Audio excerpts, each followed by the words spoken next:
చెయ్యొచ్చు, ఎవరైనా చేయొచ్చు, కోర్టులో ఉంది. దాన్ని మనమేం చేస్తాం? అపోహలు ఉంటాయి కొన్నిసార్లు. మీరు చాలా విషయాలలో అపోహలు ఉంటాయి. ఆ అపోహలలో వాళ్ళు కోర్టుకు పోయారు, కోర్టు డిసైడ్ చేస్తుంది. మనం ఏం చేస్తాం దానికి? ఆల్రెడీ కోర్టుకు సబ్జుడిస్ అయిన ఇష్యూస్లో మీరు మాట్లాడడానికి ఏం లేదు, నేను మాట్లాడడానికి ఏం లేదు. కొంతమంది వితండవాదులు ఎప్పుడు కొన్ని వాదిస్తుంటారు, దాన్ని కోర్టే జవాబు చెప్తుంది. మీరు చెప్పలేరు, నేను చెప్పలేరు. నేను ఒకవేళ సుప్రీంకోర్టు చీఫ్ జస్టిస్ని అయితే డెఫినెట్గా చెప్తా మీరు అడిగింది. నేను చీఫ్ మినిస్టర్ని కాబట్టి ప్రభుత్వంలో చేసేది మాత్రమే చెప్పగలను.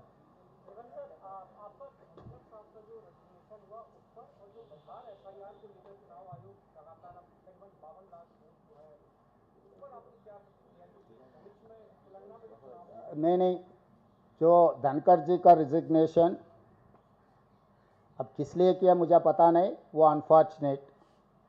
दूसरी बात,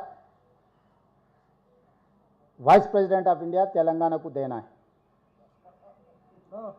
क्योंकि पिछले बार हमारा वेंकैया नायडू था, राष्ट्रपति बनाने के लिए चर्चा हुए, उनका अन्याय किए, वापस भेज दिए दिल्ली से, घर खाली करवा दे के तेलुगु भाषा बोलने वाले को आप घर वापसी कर दिए।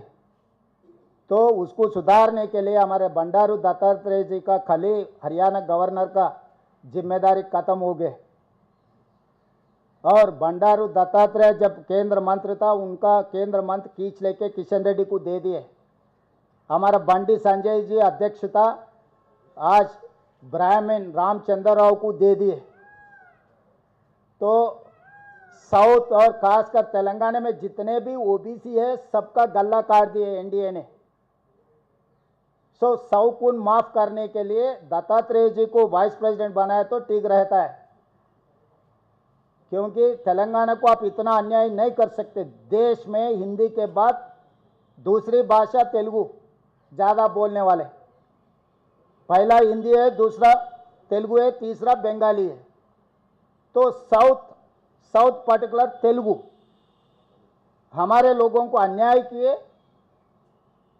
मैं एनडीए सरकार से ये डिमांड कर रहा हूं, क्योंकि ओबीसी का चर्चा बहुत तेजी से चल रहा है। ओबीसीओं का केंद्र मंत्री था दत्तात्रेय, गला काट दिए। बंडी संजय जी अध्यक्ष था, उनका भी गला काट दिए। तो इसीलिए दत्तात्रेय जी को अगर वाइस प्रेसिडेंट बनाए तो थोड़ा बहुत आपका गुनाह कुछ माफ हो जाएंगे। అది నాకు తెలీదు. నేను తెలంగాణ ప్రజల తరఫున ఒక ఓబీసీకి న్యాయం చేయాలి, దత్తాత్రేయ గారికి న్యాయం చేయాలని చెప్తున్నా. అప్పుడు భారతీయ జనతా పార్టీ ఎన్డీఏ ప్రభుత్వము యూపీఏ పక్షాలను సంప్రదించినప్పుడు అప్పుడు పార్టీ నిర్ణయం తీసుకుంటుంది. పార్టీ నిర్ణయాలను ఎన్డీఏ కూటమి నిర్ణయాన్ని ప్రకటించడానికి నేను ఇక్కడ లేను. తెలంగాణ ప్రజల పక్షాన తెలంగాణకు ప్రాతినిధ్యం ఉండాలి. ఢిల్లీలో ఎదిగిన మా ప్రాంత నాయకత్వాన్ని కేంద్ర ప్రభుత్వము ఎన్డీఏ పూర్తిగా తలలు కోసేసి నాయకత్వమే లేకుండా చేసే ప్రయత్నం చేస్తున్నారు. ఇది ఒక కుట్ర.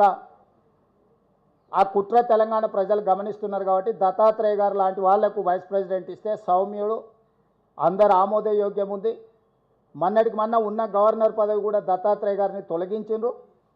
హర్యానాకు ఉన్న దత్తాత్రేయ గారు గవర్నర్ పదవి కూడా తొలగించిండ్రు. కాబట్టి వారికి ఉపరాష్ట్రపతి పదవి ఇవ్వడం ద్వారా తెలంగాణ ప్రజల యొక్క ఆత్మగౌరవాన్ని మోడీ గారు గౌరవించాలని నేను డిమాండ్ చేస్తున్నా.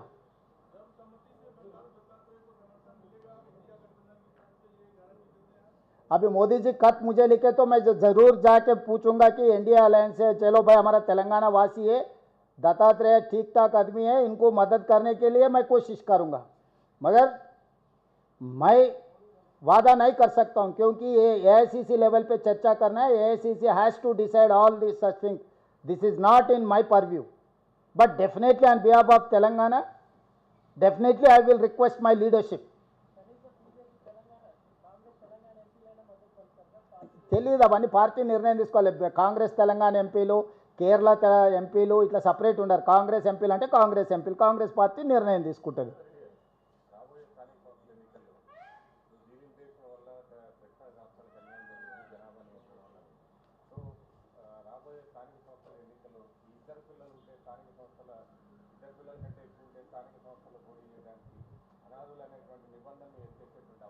ఆలోచన చేద్దాం, సీరియస్గా ఆలోచన చేస్తున్నా.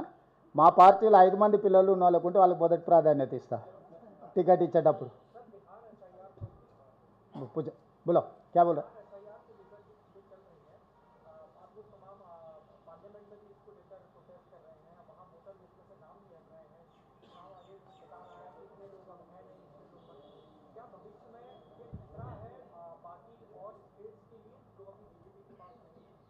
ज़रूर खतरा है। जब तक बीजेपी कुर्सी में है तब तक खतरा है देश को। इसमें अब हर चीज़ के लिए नया नया सवाल करने का ज़रूरी नहीं। महाराष्ट्र में हम देख चुका है।